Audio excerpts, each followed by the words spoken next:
So take note, class, of the instruction you have here. Please follow the rules in significant figures for your final answer. So, I hope walay nakalimot na magsunod ay rule sa significant figures para sa mga final answers. I don't have other instructions aside from that. So, let's have the first one. 370 Kelvin, you have to convert this into degrees Fahrenheit. So, let us see paano kinuha itong tamang sagot dito. Remember, we don't have class a formula that will let you directly convert Kelvin to degrees Fahrenheit. So our process here is first to convert Kelvin to degrees Celsius, and then from degrees Celsius, we'll convert it to degrees Fahrenheit.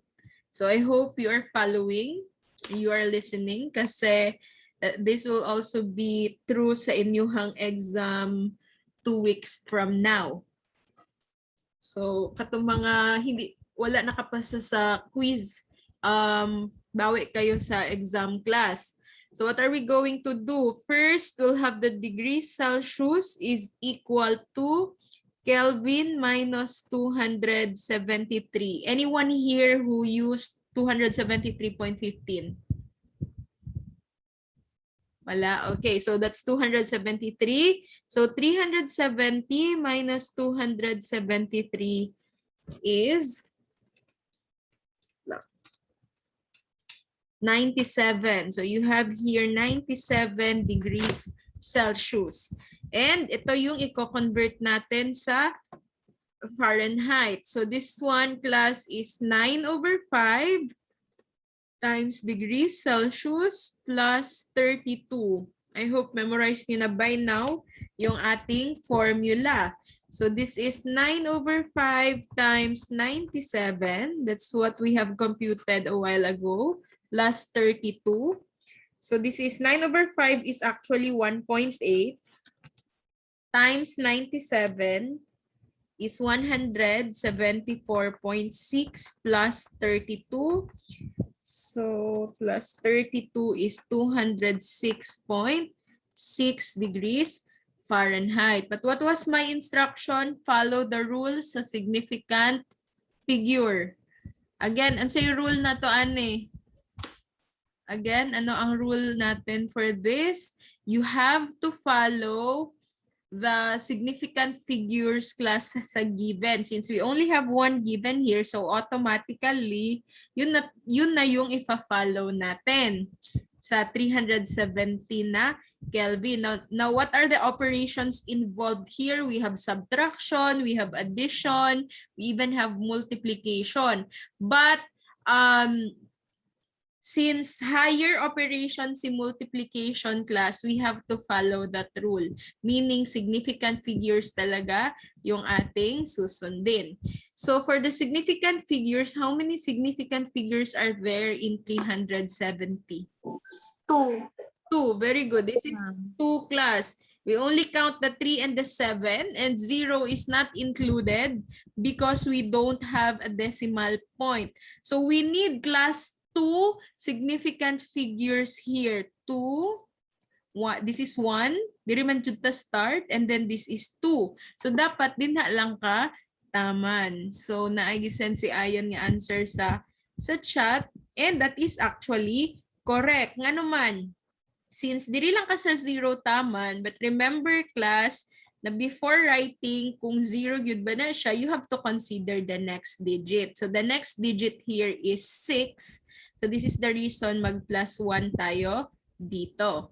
And this will become 1 here, and syempre, we will drop the others. Gagawin natin silang 0. So if we count how many decimal places are here in 210, so we have, significant figures. So we have 1, 2, and this is not included.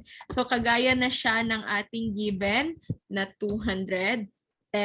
However, tama din ang answer if, example, ginawa niyo siyang scientific notation. So if this is class, the decimal here will just move this 1 here, and then here also. So this will become 2.066 times 10 raised to the power of 2. Let's make sure na dalawang significant figures lang ang matira. So pwede din siyang, wait lang, 1, 2, ito yung dalawang significant figures, but again, the next digit is 6. So let's make it 2.1 times 10 raised to the power of 2. So you have the option whether to write this 210 degrees Fahrenheit or 2.1 times 10 raised to the power of 2 degrees Fahrenheit. Hindi pa di 2.0, ma'am. I'll give points to that later. Let's just recheck later ha, later na lang.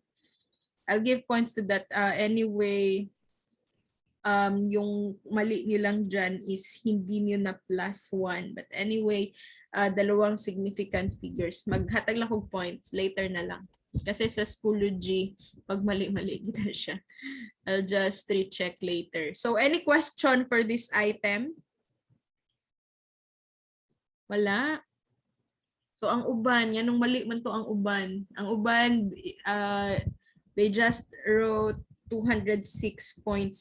Remember, mag-follow ta og rule sa significant figures. Next, a person walks 0.570 kilometers per minute. How many minutes will it take for him to walk 1,500.0 meters? So this one is under sa dimensional analysis.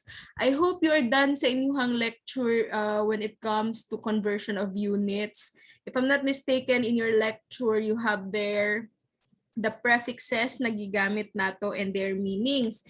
And at the same time, the conversion of meters and kilometers is very used, not just only in chemistry, but also in your other subjects or even in our daily lives. So kaya ginamit ko siya dito. So ang gagawin natin, these are the given here. The person here walks 0.570 kilometers per minute. So how many minutes daw will it take him to walk this distance? 1,500 meters. So ang gagawin natin, class, let's have, depende sa inyo ha kung unsa inyong himuon, but we can actually start with the 1,500 meters, i-convert natin siya into kilometers. Siyempre sa taas ang meters, so dito siya sa baba para ma-cancel. Sa taas ang kilometers. So what is our conversion factor here?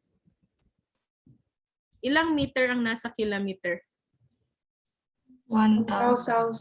Okay, this is very common. So dapat alam nyo ito, 1 kilometer is equal to 1,000 meters. So we can now cancel this one, but we are looking for minutes, right? So we can use the other given.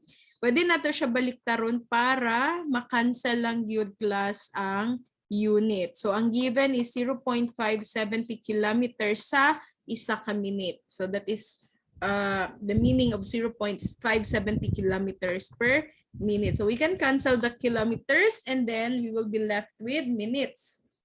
So let's solve 1,500 times 1 times 1. Definitely that's still 1,500 divided by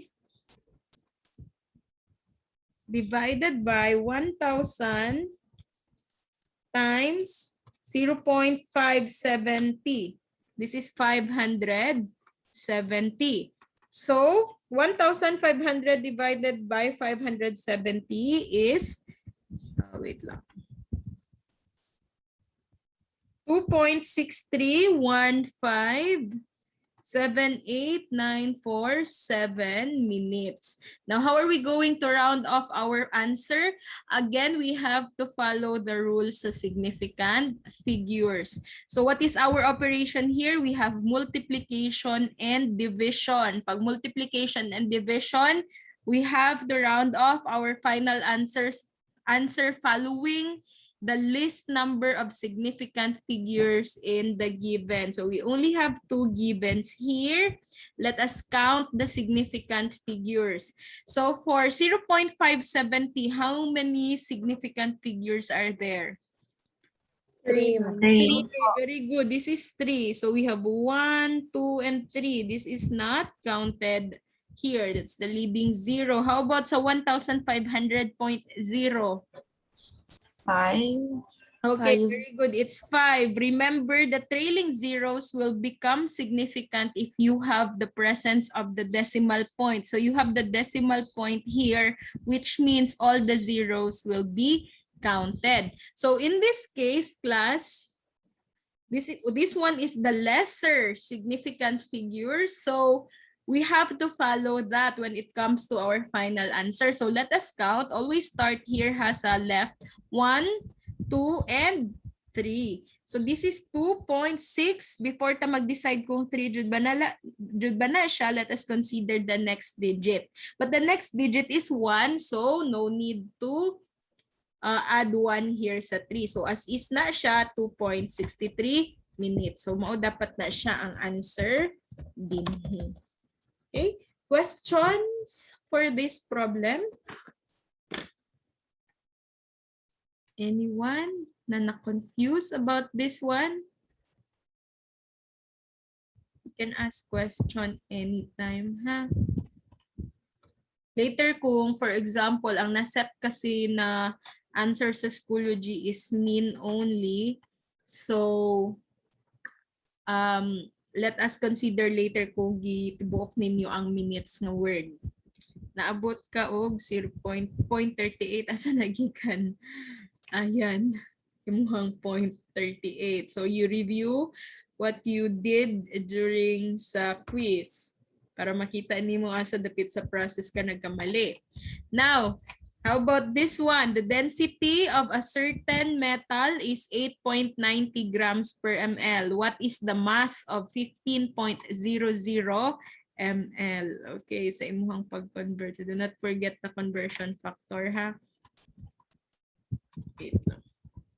Ayan. So this one is an example of a problem involving density. Always go back sa original niya nga formula. Density is equal to mass over volume. But density is given. So this is given here. And 15.0 ml is the volume. Therefore, we are looking for the mass. So we can derive the formula. Pag ingani-gani class, we do the crisscross. So ibaba natin si mass and then this will become density times volume. So the given here is 8.90 grams per ml for the density. And for the volume, it's 15.00 ml. So we can cancel the ml. You will be left with the grams. So this is just simple mathematics. 8.90 times 15.00 is 133.5 grams. Will this be the final answer? What do you think? No, no po, ma'am. This is not yet the final answer because remember my instruction is you have to follow the rules for the significant figures for your final answers. So what is our operation? Multiplication. So for multiplication, the rule is you have to round off again your final answer following the list number of significant figures in the given. So let us count. We only have 2 givens here. So how many significant figures are there sa 8.90? 3. 3. 3. Very good. We have 1, 2, 3. Remember, the 0 sa last part will be counted due to the presence of the decimal point. And then how about sa 15.00 ml? 4. 4. 4, ma'am. This is 4 here. So the 2 zeros will be counted again because of the decimal point. So definitely the lesser one is 3. So muna siya itong i-follow sa final answer. So let's start counting. You have 1, 2, and 3. So hanggang 133 ka lang. But again, before mo isulat yung 3 na yung 3 na last dyan, you have to consider the next digit. And this is 5, right? So pag 5 na siya, di ba mag plus 1 ka sa sunod na digit. So this will become 134 grams. So naana na siya 3 ka significant figures. Questions? Anyone who is confused here sa density? What happened? Some of you answered 133.5. Definitely, you have not followed the rules sa significant figure. Sige, later, Chris. Okay. Later na lang, i-recheck na to na. Sige, next. How about this one? This is for the conversion of the temperature. So the question here, the storage requirement of the vaccine should not exceed 8 degrees Celsius. Which of the following should be the most appropriate storage of the vaccine or storage room of the vaccine? So I hope naintindihan nyo yung ating question na ang requirement natin for the vaccine, a certain vaccine here is dili dapat magsobra sa 8 degrees Celsius. Again, dili dapat siya mag-exceed sa 8 degrees Celsius. So definitely class, if you look at, we have 5 rooms here with different units, but we have one here that is also at degrees Celsius na unit. Pero automatic class, i-eliminate na nato na siya. Okay, according sa instruction, dili man maglampas sa 8 degrees Celsius, and this is already 10 degrees Celsius. So what are we going to do? Actually, it will be easier for us to convert 8 degrees Celsius to both degrees Fahrenheit and Kelvin, and check one by one if ano talaga yung hindi mag-exceed sa 8 degrees Celsius. So let's start with degrees Fahrenheit. Degrees Fahrenheit is equal to 9/5 times degrees Celsius plus 32. I-convert natin itong 8 degrees Celsius sa Fahrenheit para alam natin kung ilan yan siya sa degrees Fahrenheit. Ha? So 9/5 times 8 plus 32. So this is 9/5 is 1.8 times 8. This is 14.4 plus 32. Plus 32 is 46.4 degrees Fahrenheit. So according sa ato ang conversion, 8 degrees Celsius is equivalent to 46.4 degrees Fahrenheit. Therefore, if the room there exceeds 46.4 degrees Celsius, hindi na din siya kasali. So let's look at here, room A, that is 40 degrees Fahrenheit. So nag-exceed ba siya sa 46.4? Syempre wala. So this one is the answer here. This one is an appropriate room for the vaccine kaya wala siya nag-exceed sa 8 degrees Celsius, which is equivalent to 46.4 degrees Fahrenheit. Now we have another room here that is in degrees Fahrenheit, the room E. Room E is 55 degrees Fahrenheit. So definitely class, di ba, nag-exceed siya sa 46.4. So we will also cancel this. Okay, so room A is one of the answer. But let us see if meron bang appropriate room dito between room C and room D. Kasi we cannot answer now kaya we only have the degrees Celsius and the degrees Fahrenheit. So atwa po na siyang i-convert into Kelvin class. Just to check, basig na pa di ay room din ha na appropriate. So Kelvin, remember is tama. Degrees Celsius plus 273. So ato ang degrees Celsius diba is 8 degrees Celsius plus 273. So this is 281 Kelvin. So we have now the conversion, meaning 8 degrees Celsius daw is equivalent to 281 Kelvin. So dapat ang room class dili mag-exceed sa 281 Kelvin kay Equivalent pa na sa 8 degrees Celsius. So among the rooms, we have room C. The room C is 300 Kelvin. So definitely nag-exceed siya sa 281 Kelvin. So we will eliminate this one. So how about room D? Room D is 250 Kelvin. That is lower than 281 Kelvin. So pwede po na to i-store ang atuang vaccine dinhi. So we have two answers for this question. Room A and room D. So I hope nakita ninyo ng duha ka answers din ha. I saw the submission ng uban nakakita og isa ka buok nga answer. You have points there kung nakita ninyo ng room A or gi-answer ninyo ng room A. Pero naapoy naka-answer of both room A and room B. Okay? So I hope na natuto kayo paano i-answer itong problem na ito. So, hindi lang isa yung answer for this. Questions? Again, my points ha, kahit isa lang ang makita nyo na answer. Yeah, isa-isa hundyod siya. Pero not to the point nga ang kada room ang inyuhang i-convert into Celsius. Para madali inyong life, ang given nga 8 degrees Celsius, inyong i-convert into Fahrenheit and Kelvin. Tapos inyong i-evaluate asa dinha ang appropriate, ang wala nag-exceed ng 8 degrees Celsius. Okay? So I think that's it for this question. So let's have the next one.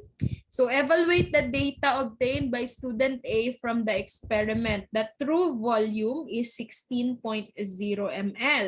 Ang data na nakuha ng student is tatlo, 16.8, 16.0, and 17.1. Now, how do we know if that is precise? Diba? We will be getting their interval.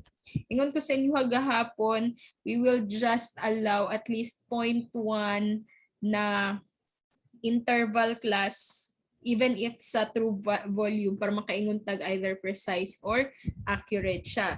So what is the interval here? You have 0.8 already here. And then this one is a big one, 1.1 ml. So definitely dili yun na siya precise. The difference of 1.1 ml is considered not precise in chemistry. Nag-ingon ko kagahapon, it's 0.1. So tanan answers nga precise din i-eliminate na ninyo diretso. Kay dili man siya precise. Again, this is not precise due to big difference between the values or the data. When you say precision, di ba? The data should be close from one another. Now, how about the accuracy? My instruction for you to know if the data are accurate or not, you have to get the mean. So how do you get the mean? We add everything, 16.8 plus 16.0 plus 17.1, and then we'll divide it kung pila sila kabuok. So we have 3 data here, so divided by 3. 16.8 plus 16.0 plus 17.1 is 49.9 divided by 3. This is 16.63 ml. So mabalaan gyud ang wala na minaw gahapon kay ingon ko ang atoang ginadawat is between 15.9 to 16.1 for you to label it as accurate. This is 16.63 already, so this is not accurate class. So our answer should be this one, the last choice. Not precise and not accurate also. Okay, questions? You can ask questions ha, i-send lang ninyo sa chat or pwede rapod mo mag-unmute sa inyong microphone. Now this one, determine the number of significant figures for the following. Please write the number only. So katong mga nagbutang og SF sa ilahang answer, most likely malian gito siya ni Schoology. So I hope nag-follow mo og instruction. So number 1, For number 1, these are all considered as leading zeros, and for leading zeros, they are not counted as significant. So we will start counting here sa 9, and then we have three trailing zeros there, but take note nga naatay decimal, so counted pud na sila class. So all in all, for number 1, the answer is 4. How about sa number 2? What is your answer for number 2? 2. 2 po. Okay, very good. 2. We only count the 6 and the 5. And since we don't have a decimal, the trailing zero there should not be counted. Now, for the scientific notation, remember the scientific notation, dili ni sila gina-appeal. Ang times 10 raised to the power of 3. Diri lang ta sa N, capital letter N. So we will count 1, 2, in between zeros are counted. So 3, 4, 5, 6, and 7. The trailing zero should be included because we have decimal point. So for number 3, the correct answer is 7. Now for number 4, syempre this is not included. So we will count at 1, 2, 3, and 4. So appeal ang duha ka zero kay naata again decimal point. So 4. And lastly, wait lang. We have 2 zeros here which are not significant because they are leading zero. So we'll start at 6. 1, 2, and take note we have the zero here. The decimal point here. So ang mga zero na kay counted. Again, ang mga trailing zeros are counted if na ay decimal. So we have 4 here for the number 5. Questions? Clarifications? Wala. So next, I think this one will be the last number. This is just to convert Celsius to Fahrenheit. So our formula for Fahrenheit again is 9/5 times degrees Celsius plus 32. So 9/5 times 191.5 plus 32. So this is 1.8.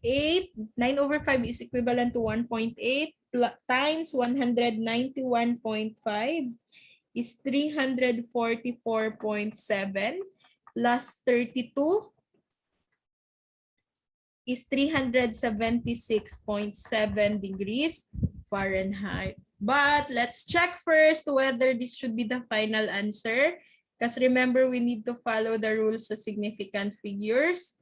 The given is 191.5. We only have one given. So we'll count the significant figures. We have 1, 2, 3, and 4. Definitely, our answer should also have 4 significant figures. So let's count 1, 2, 3, and 4. So meaning ana, piyahon na to tanan, 376.7. No need na mag-round off. Kaya parehas na sila sa given na 4 ang significant figures. So any question? No po. Wala. Okay, wait lang ha.